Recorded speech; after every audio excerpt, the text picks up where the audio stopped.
Hey beautifuls, handsome and my little cute ones. This is Asha. You're watching Hanvyach channel. Is the idli batter left over? Do you find sour in it? Do not throw it out. I'll just give you a tip so that you can remove the sourness by a magic.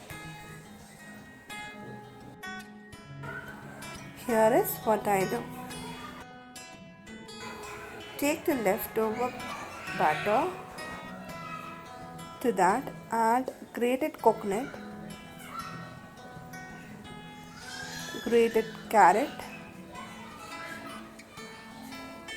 urd dal, chana dal, coriander, curry leaves, grated ginger.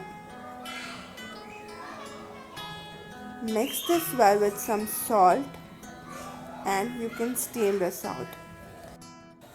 So as you steam the normally, you can steam this out and it will be ready to serve. I hope you all like this video. Please do not forget to like, share and subscribe my channel. This is Asha signing off. Meet you in the next video. Till then, take care of your health. Namaste.